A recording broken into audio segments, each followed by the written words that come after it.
Estamos ya en Enfoque de los Sábados y por supuesto el tema central y fundamental es lo que va a ocurrir el día de mañana, aspectos positivos y negativos del actual proceso electoral. Mañana se inicia la primera elección para la primera vuelta y está con nosotros pues el alto mando, el comando principalísimo en este proceso, el doctor Francisco Tábara, presidente del Jurado Nacional de Elecciones, el doctor Mariano Cucho Espinosa, jefe de la OMPE, el doctor Jorge Armando Rodríguez Vélez, el doctor Jesús Fernández Alarcón y el doctor Baldomero Elías, que son miembros del Pleno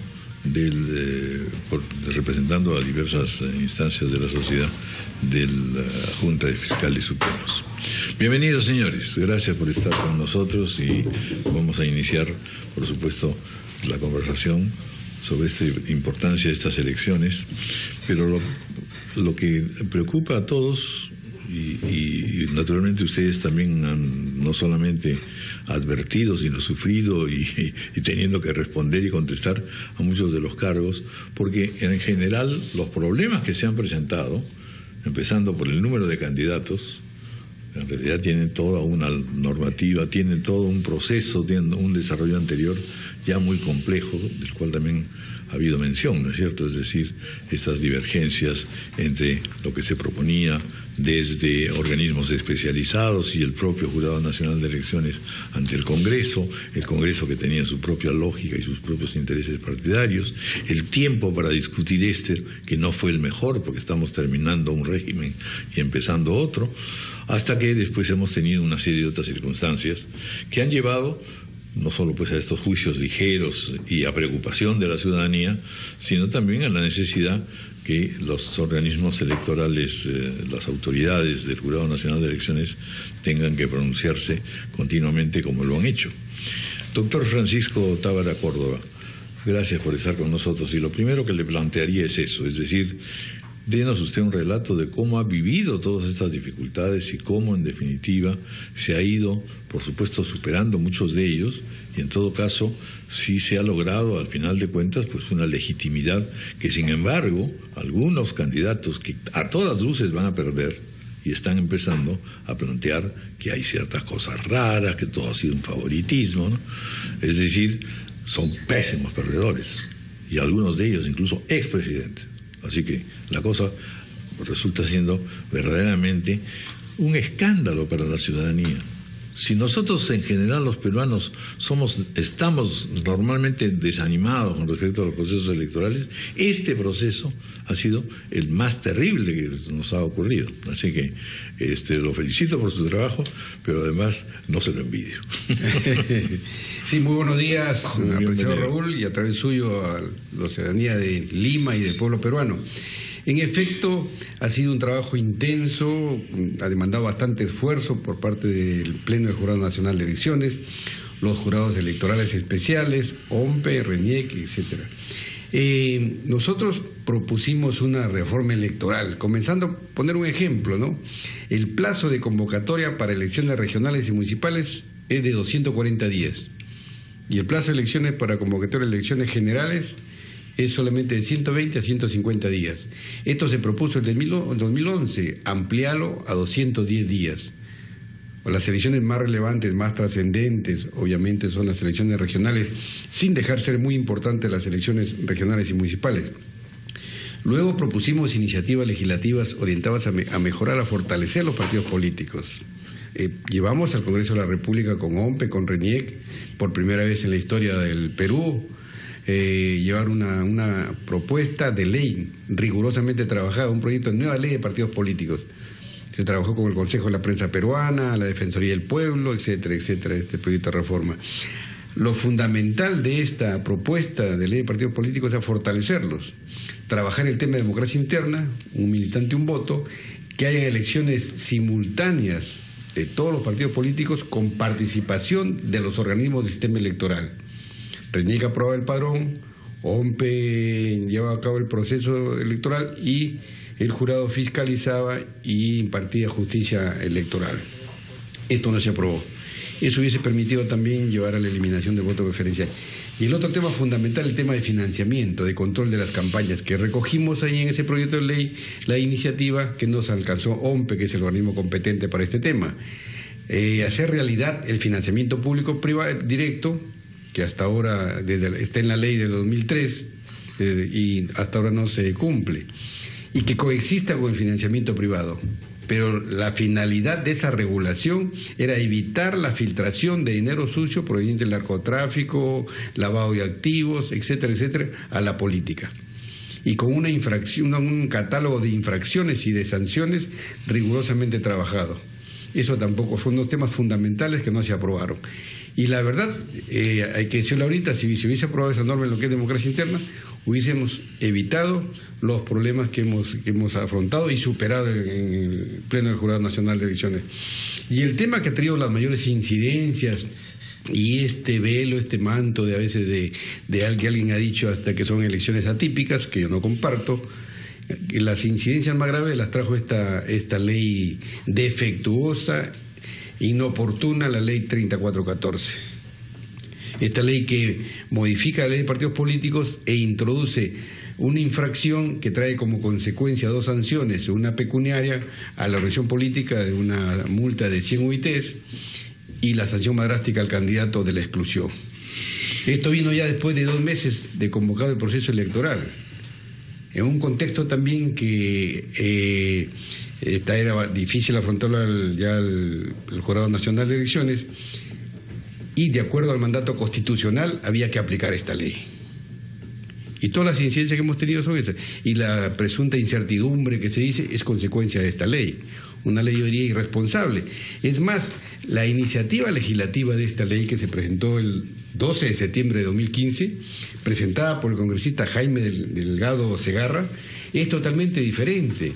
Él trabaja muy bien la exposición de motivos y él tipifica la infracción, la prohibición de dádivas, etcétera, evitar el clientelismo. La finalidad está bien, pero la consecuencia jurídica de incurrir en esa infracción, él propone que sea la cancelación de la inscripción del partido político y declarada por la Corte Suprema previo proceso.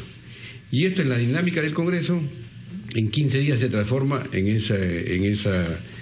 realmente en esa figura de la exclusión, que no tiene exposición de motivos, no tiene sustentación, y tuvimos la norma que fue observada por el presidente de la República, fue también materia de preocupación y de un pedido formal del jurado y de OMPE para que sea observada por el presidente de la República. El presidente la observó por otras razones, fue al Congreso y el Congreso de la República la aprobó bajo una figura constitucional y reglamentaria de la insistencia, y tuvo un íter muy accidentado. Y se hizo pública recién el 17 de enero. Este es el panorama que ha generado este ambiente de, digamos, que algunos observadores llaman de incertidumbre. Y del que derivaremos que de todas maneras tendrá que reformarse la legislación electoral, no bien se inicie el próximo Congreso. Yo creo que es un reto para el nuevo Congreso de la República abordar con seriedad el tema de la reforma electoral. Hay que aprender la lección. Llevamos una propuesta de reforma, no se aprobó, podemos conversar mucho más, pero esta lección aprendida, pero estamos a lo importante que hemos salido al sí, mañana es un día histórico, así la cuarta es un día del tema cuarta oportunidad de transferencia, así es. Sí, pacífica, ordenada, democrática. Un motivo de orgullo. Sí, de orgullo, para nosotros. Efectivamente, ¿no? La democracia exige esfuerzos y lo hemos hecho en este proceso electoral. Vamos a hacer una pausa y luego conversamos con el doctor Mariano Cucho Espinosa. Espinosa, jefe de la OMPE, la Oficina Nacional de Procesos Electorales. Naturalmente a usted también le ha tocado toda una serie de complicaciones, ¿no es cierto? Me gustaría que nos cuente las dificultades que ha tenido en el camino y en donde además cómo ha hecho usted para recibir permanentemente quejas y recomendaciones de los medios y, en fin, de la ciudadanía, ¿no? Su oficina inevitablemente, y no solamente por esta vez, sino por siempre va a ser así, centro de una serie de reclamos y de inquietudes y de preguntas. Bienvenido. Don Raúl, muy buenos días. Antes de iniciar, debo manifestarles que tengo que lamentar un ataque terrorista en Acobamba, a una patrulla que se dirigía a un centro poblado Matichaca ha sido, digamos, sorprendido por esta gente, ¿no? Hemos recibido y lamentamos esta actitud justamente cerca de las elecciones. Así que no quería, digamos, iniciar esta presentación o este comentario sin lamentar estos hechos. ¿Qué nos debemos esperar? Creo que eso va a depender del próximo gobierno, que tenga seguramente en sus manos el tema de la seguridad. Bien, sobre su pregunta, don Raúl, efectivamente, como ya lo manifestó el doctor Tábara, sí, a nosotros también nos ha venido algunos cuestionamientos sobre la ley 3414, porque nosotros aplicamos la sanción de las 100 UITs. Estamos resolviendo algunos temas todavía pendientes, algunos temas pendientes todavía vendrán hasta la segunda vuelta. Sí, yo soy consciente de que el sistema electoral en diciembre del año 2013 presentó un proyecto realmente bien pensado, razonado técnicamente. Se lo presentó al Parlamento, y en el Parlamento, obviamente, después de los análisis, parece que ellos tomaron en consideración cosas diferentes. Sin embargo, no consideraron el caso específico de la democracia interna.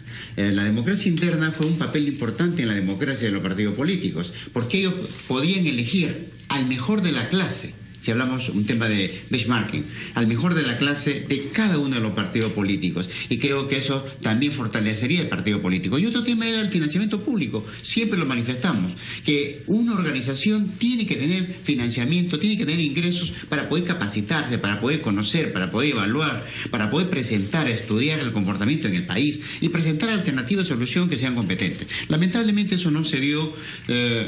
Finalmente dieron algunas normas que nos han generado algunos problemas, algunos cuestionamientos.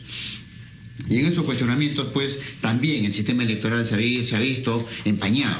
Nosotros hemos trabajado. Y debo decirle, don Raúl, que la OMPE, como responsable del desarrollo de la elección del día de mañana, hemos venido preparándonos desde enero del año pasado.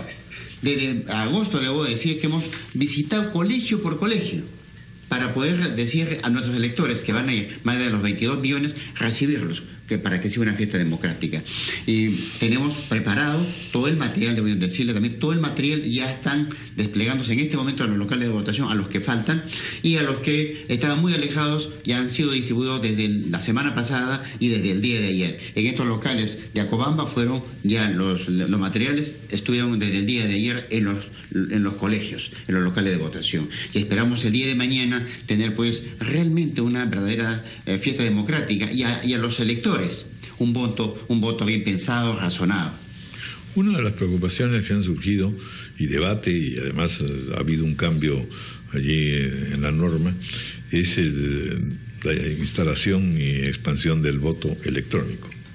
Bueno, el voto electrónico... Que ha suscitado, no sé por qué, pero en fin, explíquenos un poco eso, ¿no? Que tecnológicamente está todo garantizado, no debe encerrar una dificultad para el elector. Y sin embargo todos los partidos han dicho, cuidado, no hagan una cosa muy extendida, porque en realidad todavía pueden ocurrir malos manejos. Bien, don Raúl, usted lo conoce, el voto electrónico viene del año 2011, no ha habido absolutamente ningún problema. Y la historia, le comento, en Santa María del Mar, el alcalde de hoy ganó por un voto en el voto electrónico y no fue cuestionado absolutamente. Es más, en mi Perú, en noviembre del año pasado, se llevó a cabo el voto electrónico sin ningún contratiempo. Y por lo tanto, hicimos todas las pruebas. Es más, tomamos las experiencias desde el año 2011 hasta el 2014. Y por eso que el voto electrónico lo desarrollamos con una característica intuitiva, sencilla, simple, que cualquier elector, digamos, que ni siquiera podía haberse ido a capacitarse, podía tranquilamente elegir. Y efectivamente escogimos 30 distritos de Lima, porque la ley nos faculta a la OMPE que podemos progresivamente ir avanzando. Pero como usted manifestó, las críticas, ¿no? Esa desconfianza que todavía tienen los partidos políticos, el temor a la tecnología. Sin embargo, todos utilizamos tecnología, Raúl. Todos. Tenemos un celular de última generación, una tablet de última generación, una laptop de última generación, y sí sabemos manejar. Todos nos comunicamos, enviamos Twitter, enviamos Facebook, enviamos correos electrónicos. Entonces, eso ya nos da un... También tenemos desarrollada la tecnología de la sospecha. Bueno, sin embargo, debo decirle, don Raúl, que el trabajo que hemos realizado desde el primer momento de empezar el proyecto tiene una característica especial, que tiene que ser fiscalizado permanentemente por el Jurado Nacional de Elecciones. Los técnicos del Jurado Nacional de Elecciones han estado desde el inicio, desde las primeras gráficas inclusive, del diseño, hasta la puesta en operación. Aparte, hemos puesto un laboratorio para que todos los personeros, técnicos, puedan visitar. Ellos nos pedían el código fuente. El código fuente en un programa no se entrega absolutamente a nadie, ¿no? Pero sí podían realizarlo en el laboratorio. Y el laboratorio está. Bueno, y mañana los miembros los personeros técnicos estarán mirando la puesta en cero de todos nuestros sistemas, tanto del voto electrónico en la mesa de la puesta en cero, porque hay que saber que al momento de la instalación tenemos que saber que no exista absolutamente ningún elector que haya votado, y tampoco exista un solo voto en la urna. Esa verificación la harán los miembros de mesa con la participación de los personeros, para garantizar la transparencia, don Raúl. En este caso, nosotros garantizamos ese desarrollo transparente. Y cuando vemos ya el tema de los votos totalmente encriptado, se transmiten las actas de votación. No solamente las actas de votación del voto electrónico, sino todas las actas de votación a nivel nacional, don Raúl. El software de voto electrónico es uno de los software que tiene OMPE. No tiene muchísimos software adicionales. Por ejemplo, para consolidar la información, para recepcionar la información a nivel nacional de nuestros centros de cómputo, y unos software que va en el centro de cómputo, de las oficinas descentralizadas, luego la transmisión a Lima y luego la consolidación de la información. Son un grupo de software que efectivamente son analizados y fiscalizados permanentemente por el jurado.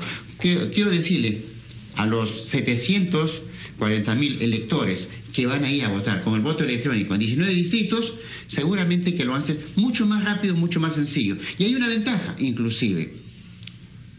No permite equivocarse su voto. Si tiene que ser un voto, lineal, hará un voto lineal. Si quiere ser un voto, con alternativas de búsqueda, también. Pero en la cédula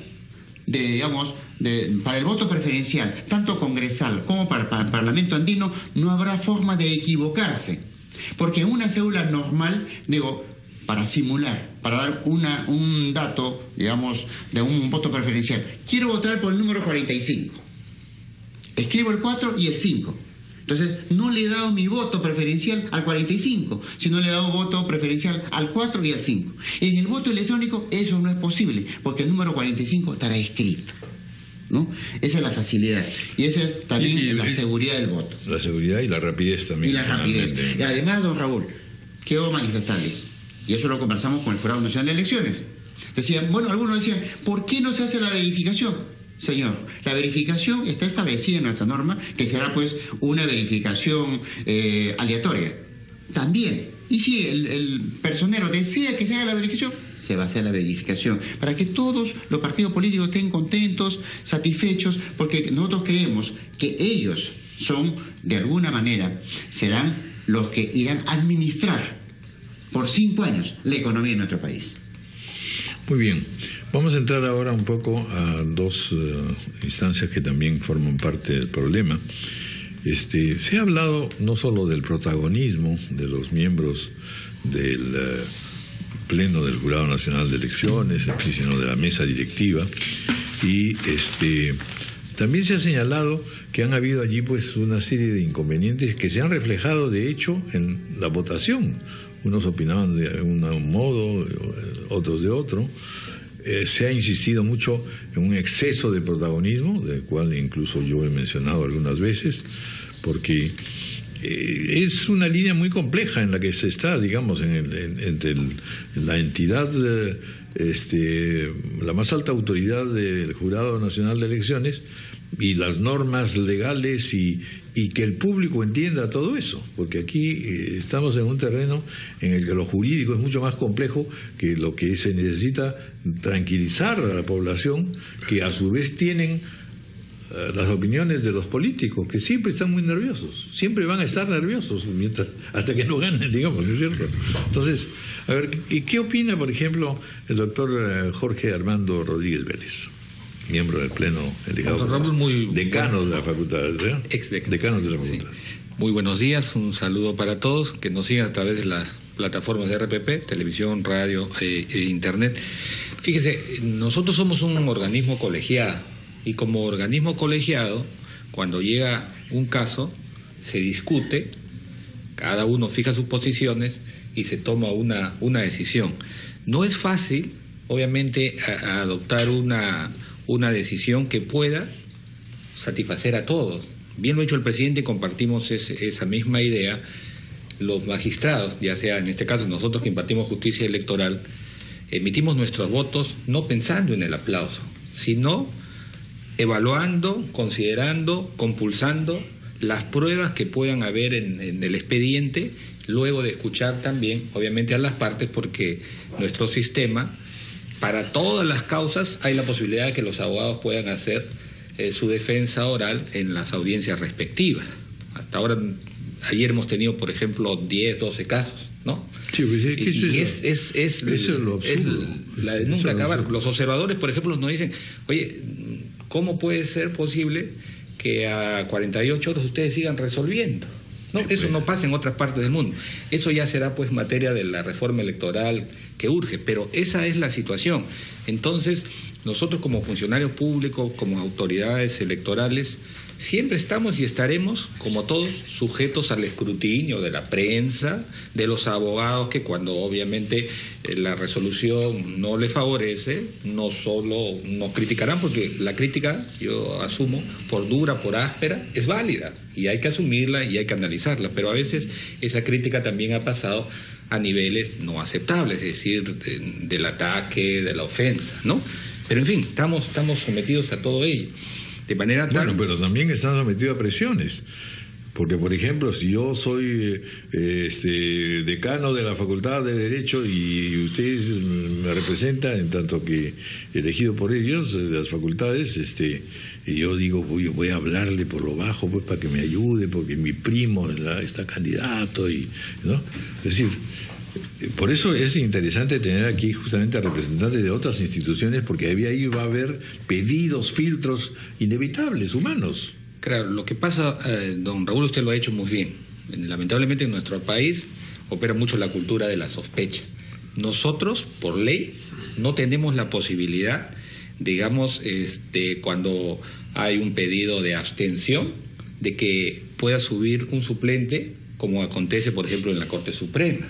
No tenemos esa posibilidad, ¿no?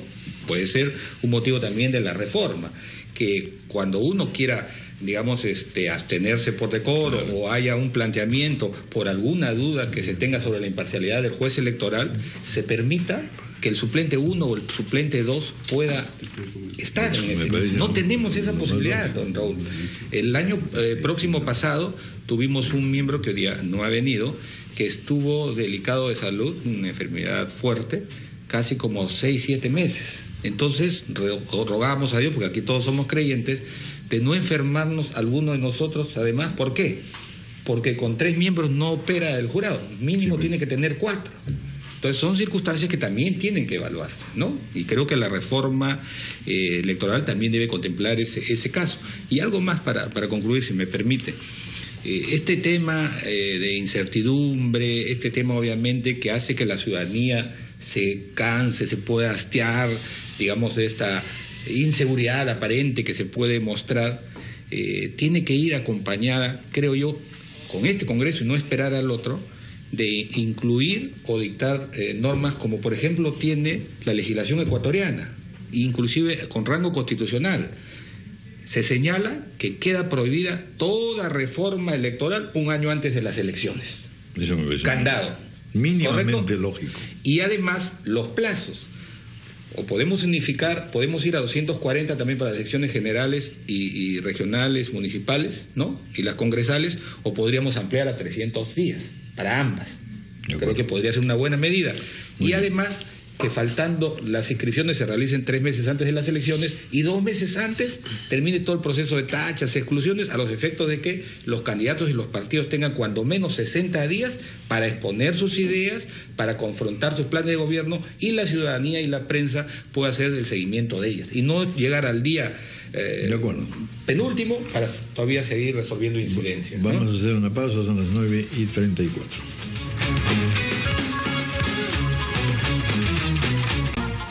La Junta de Fiscales Supremos, sobre el mismo tema. Buenos días, don Raúl. Solamente yo quiero agregar a lo que ha dicho el doctor Jorge Armando, que en realidad esto del protagonismo nosotros lo rechazamos. Fíjese, los problemas que se han presentado no los ha creado el jurado. Los problemas han venido al jurado a consecuencia de los problemas que se han evidenciado en los partidos y en las organizaciones políticas por los defectos en su democracia interna. Número uno, y el problema mayor que nos trae situaciones delicadas y que es el punto de preocupación de la ciudadanía, es este famoso artículo 42, bautizado por propios y extraños como un artículo pues Frankenstein, ¿no? Es una ley preocupante. Pero yo quisiera relevar que estamos a un día de la elección, que mañana hay un deber cívico que hay que cumplirlo.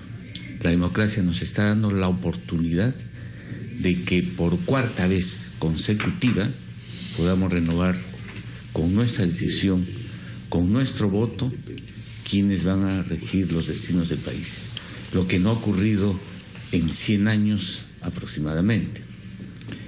Esta democracia es importante, esta democracia que aún con todos los defectos que se puedan presentar nos está permitiendo este hecho histórico. Y yo comparo esta democracia a la que motiva esta reunión, es al país como la democracia interna es a los partidos políticos o a las organizaciones políticas. Eso lo acabo de leer yo en un comentario de un distinguido periodista que creo que tiene acierto y hace mención a que lo que está sucediendo ahora sirva de experiencia para todo el Perú y para las organizaciones políticas para, valga la redundancia, organizarse con democracia interna. Y para eso se necesita, en realidad, lo de siempre, evitar la mitología, ver el tema del financiamiento y, en fin, liderazgos que todavía no terminan de cuajar, pero en fin. Correcto, solo quiero agregar una sola cosa. Usted dijo, hay mucho protagonismo del jurado por las decisiones, ¿no?, que un poco están tomadas por mayoría. Pero precisamente la composición de un tribunal de 5 miembros, en el que, como se ha explicado, se debaten los asuntos, se ponen los puntos de vista, se toman decisiones, no implica que eso quiera decir que haya un protagonismo, ¿no? Aquí mismo, en este mismo set, se ha invitado a destacadísimos juristas, destacadísimos profesionales del derecho, que han emitido opiniones jurídicas en ambos lados, unos señalando que es correcta las decisiones del jurado, otros criticándola constructivamente. Es evidente y eso es lo que nos sirve para tomar en cuenta en el desempeño de la función. Muy bien. Bueno, doctor Francisco Tábara, entre los otros comentarios, que ya en realidad para futuras normas electorales, es este funcionamiento de 3 instancias que son distintas, diferentes, que son cada una propia autoridad, pero que conforman parte del paquete de la institucionalidad electoral. Y se dice, mucho más lógico es imaginar que estas sean 3 partes de un todo, de una única instancia final. En otras palabras, ¿cómo han sido las relaciones entre el Jurado Nacional de Elecciones y la OMPE y el RENIEC? Entiendo que armoniosas. Por lo tanto, ¿podría haberse tenido allí también una unidad de criterio o no? Yo creo que sí. Uno de los productos que puede mostrar el llamado sistema electoral así en la actual Constitución es haber cambiado esa confrontación abierta y pública que existía entre OMPE y el Jurado Nacional de Elecciones mayormente. Eso, volteamos la página en esta gestión, es un producto de esta gestión. Ahora trabajamos en forma coordinada, y eso tiene un producto sinérgico. Miren ustedes, por ejemplo, las ODP son las oficinas desconcentradas de la OMPE para efectos de un proceso electoral. El jurado tiene los jurados electorales especiales. Antes cada institución establecía un número por su cuenta, costo y riesgo. No coinciden. Ahora nos sentamos en una mesa con la OMPE y se establece, en este proceso hay 60 jurados electorales especiales y 60 ODPs. Ese es un avance y se coordinan las actividades. Yo creo que, mire usted, este mismo sistema, con esta conformación del Pleno, conducimos exitosamente a las elecciones regionales y municipales de 2014. Llegamos a tener nosotros un nivel de aceptación de 67%. En base a ese trabajo. No estaba esta ley. Esta ley 30.414, con el artículo 42 que se ha mencionado y que nos da trabajo hasta el día de ayer, hemos visto algunos casos, en elecciones regionales y municipales, donde hay 106.050 candidatos, simplemente colapsaría el sistema de justicia electoral. Imposible. Es una ley que no responde a la realidad. Un proceso electoral siempre es una guerra de tachas y de unos dentro del mismo partido, inclusive porque hay debilidad de partidos. Entonces, si vemos proporcionalmente cuántos pedidos de exclusión ha habido en esto, donde hay poco más de 2.000 candidatos en este proceso, contra 110.000 candidatos que habría en el 2018, esta ley haría obviamente de que no se puede llevar a cabo ese proceso. Es un imperativo corregir la deficiencia de esta ley. Ahora, nosotros vivimos en un Estado constitucional y democrático de derecho. Esta ley hubo que aplicarla. Ya he mencionado el caso de Ecuador, que tiene un artículo en su Constitución, el 117, que prohíbe la modificación de las reglas de juego. Otros países tienen una norma legal también, no constitucional legal. Acá no tenemos. Aquí los artículos 103 y 109 de la Constitución dicen que la norma se aplica a partir del día siguiente de su publicación. Y el primer caso fue tan claro que hubo que aplicarla. Ahora, también hay que reiterar el respeto a la autonomía, la imparcialidad con que decidimos el Pleno del Jurado Nacional de Elecciones. Las presiones siempre existen. La independencia está en el magistrado, y lo digo como presidente de la Corte Suprema, como expresidente de la Corte Suprema. Las presiones existen, entonces ahí está, a prueba siempre la independencia del magistrado. Que no haya un cordón umbilical del origen de donde uno viene. Las instituciones no son per se ni buenas ni malas, sino las hacemos las personas que las integramos.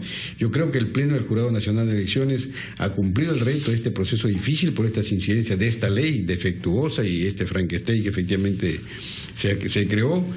Hemos superado las incidencias y estamos llevando a cabo, yo diría ya el día de mañana, el día histórico de la cuarta transferencia positiva. Y después pasar esta tormenta, se hará un balance y creo que se reconocerá el trabajo del Pleno. Difícil, intenso, cuestionado por algunos. No olvidemos que en un proceso electoral también pues las suspicacias, hay un nivel de efervescencia, lo que es una resolución que es favorable para unos, no es desfavorable para otros. Entonces hay un nivel de crítica también bastante... Sí, pero se han vivido momentos peculiares, ¿no? Y complicados, la verdad que no tendrían pues por qué haberse presentado. Ha habido una mezcolanza de factores que no son atribuibles íntegramente, por supuesto, a las entidades o instituciones electorales. Otra de las cosas que se ha dicho, doctor Baldomero Elías Aybar Carrasco, es que el tema de la representación, el tema de quienes conforman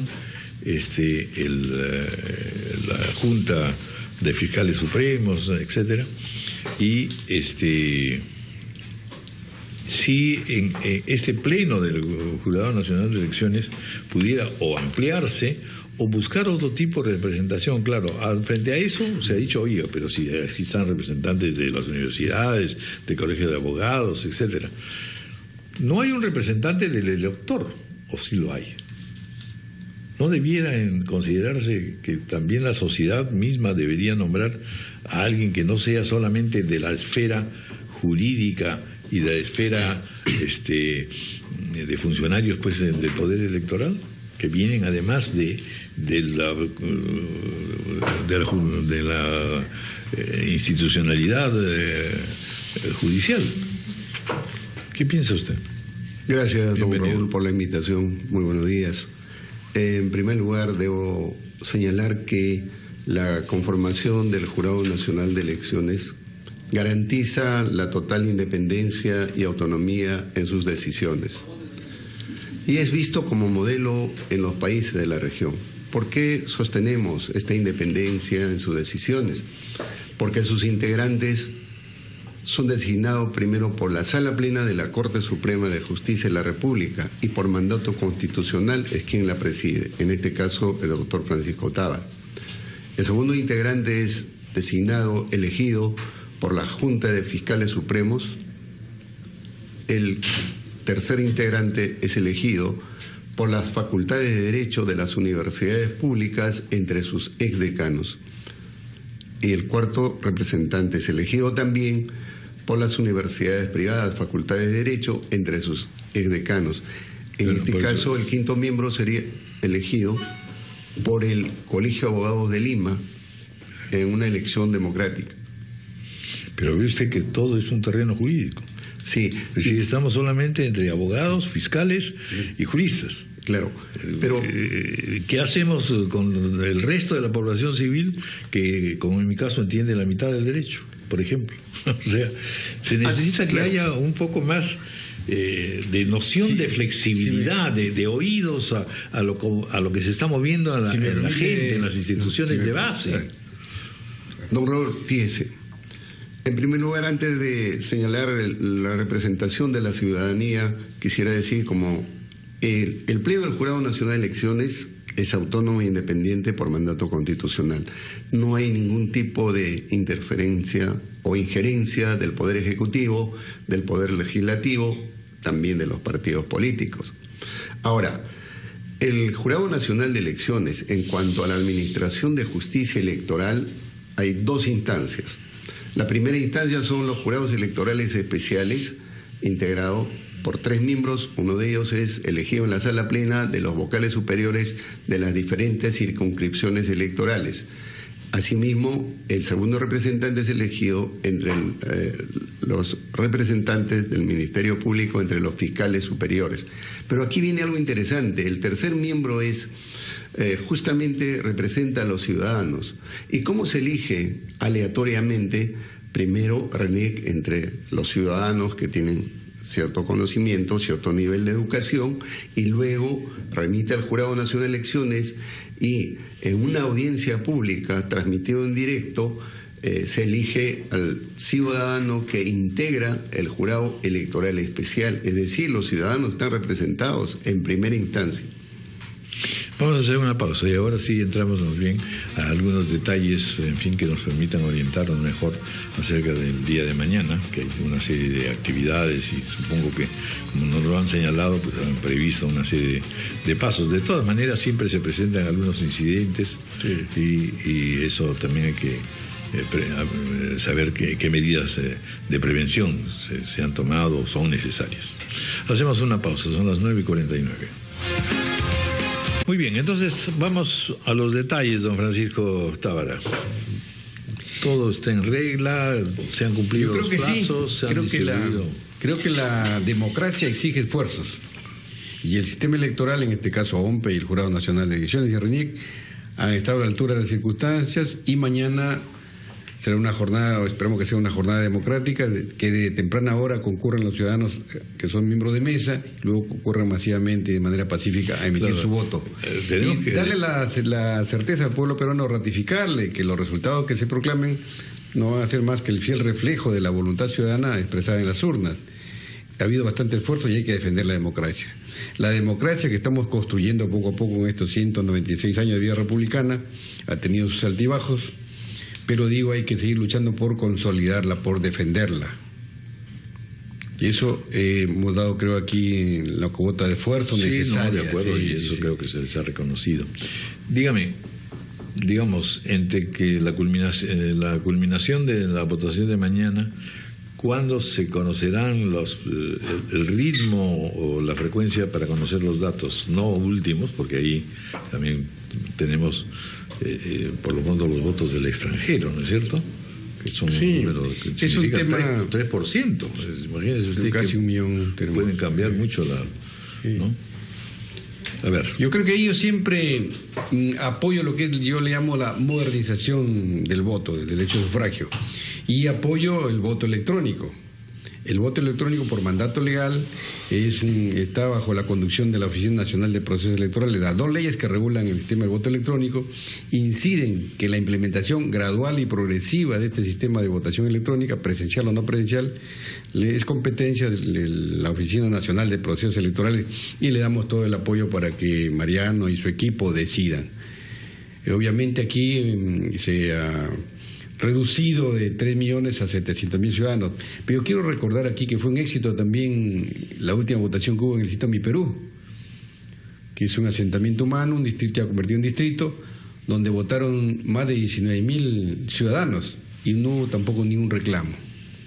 Pero obviamente para la implementación con mayor celeridad de este sistema de voto, hay la palabra clave es confianza. Confianza en los partidos políticos, confianza en el sistema electoral y confianza en la ciudadanía. No es nada complicado, pero el tema de los plazos... Por favor, don Mariano Cucho.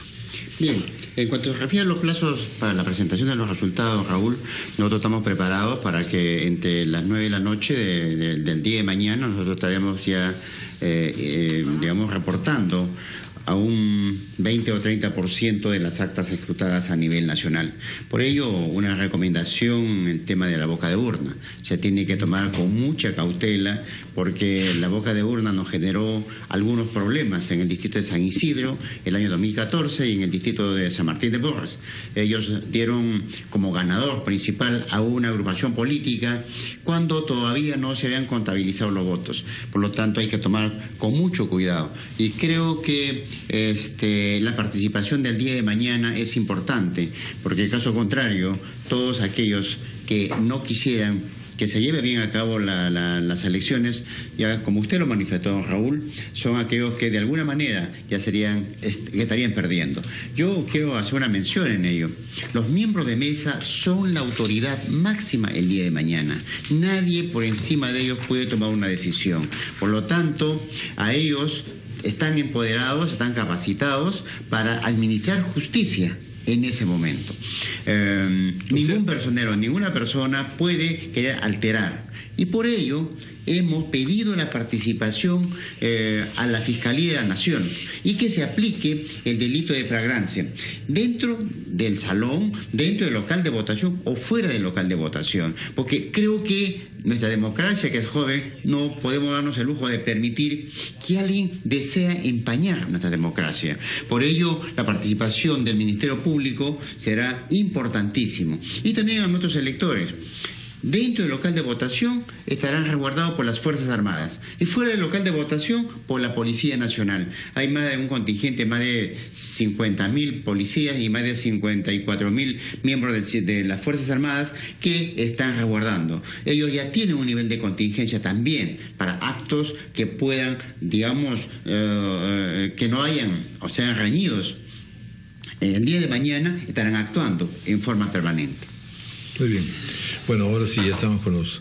Les voy a pedir, por favor, una invocación a cada uno de ustedes dirigidos al país con respecto a estas elecciones muy breves, y empecemos con don Baldomero Elías Aybar. Que la ciudadanía estén tranquilos y acudan masivamente a las elecciones. El Jurado Nacional de Elecciones garantiza la decisión en las urnas, en la votación secreta y voluntaria. Doctor Jorge Armando Rodríguez.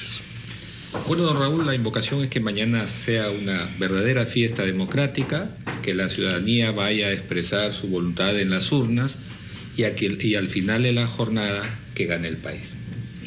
Muy bien. Doctor Jesús Fernández Alarcón.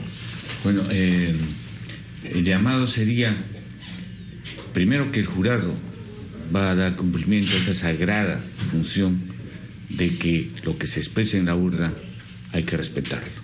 Y el llamado a la ciudadanía que se exprese en esta fiesta democrática mañana con toda libertad, que concurra debidamente para formular su voto. Doctor Mariano Cucho, ya usted nos ha dado varias indicaciones, pero lo que le pregunto es, ¿cuándo, en qué momento podemos decir que se tienen los datos finales? Que de todas maneras, como usted lo ha señalado, primero vienen las bocas de urna, después vienen las encuestas o chismecillos y felicitaciones de tales y cuales, ¿no?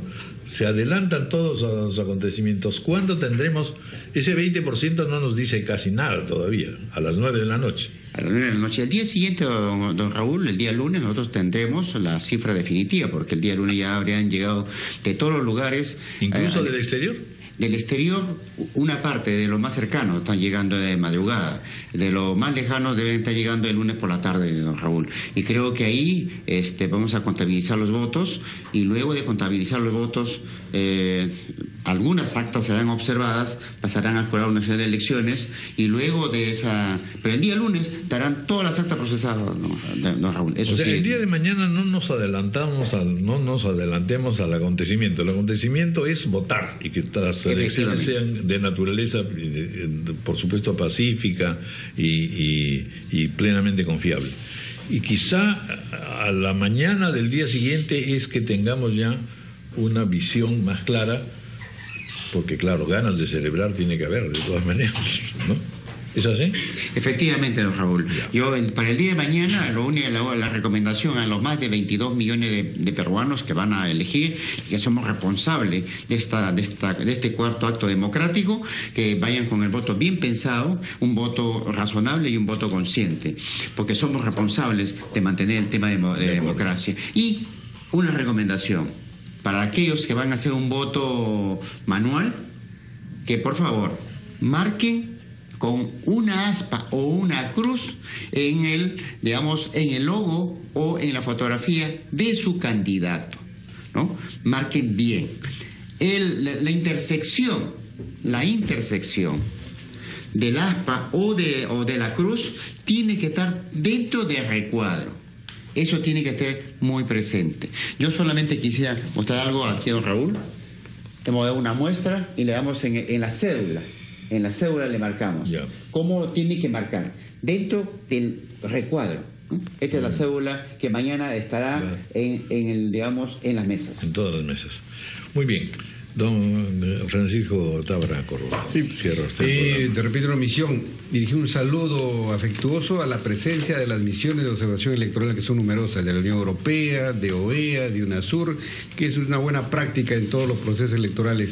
Ellos vienen a acompañar y dejan recomendaciones que son valiosas. Y la invocación al pueblo peruano, que mañana sea una auténtica jornada democrática. Y que demos un paso al bicentenario, pensando ya en las elecciones del 2021. Así tiene que ser. Mañana es una fiesta democrática, la democracia. Y como usted ya lo ha señalado, en realidad tenemos que felicitarnos que tenemos una continuidad en el voto democrático. Esto es una cosa que el Perú no ha vivido, es excepcional en realidad. Entonces, por eso tendríamos, yo insisto todos los días en que debiéramos estar orgullosos en realidad de nuestros procesos electorales y de pese a todos los problemas y confusiones, estamos en democracia y esa democracia está avanzando. Muchas gracias, señores. La mejor de las suertes. Sé que encantado. Por delante todavía un trabajo muy fuerte. Siempre sí, seguimos trabajando. Muchas gracias, muy amables.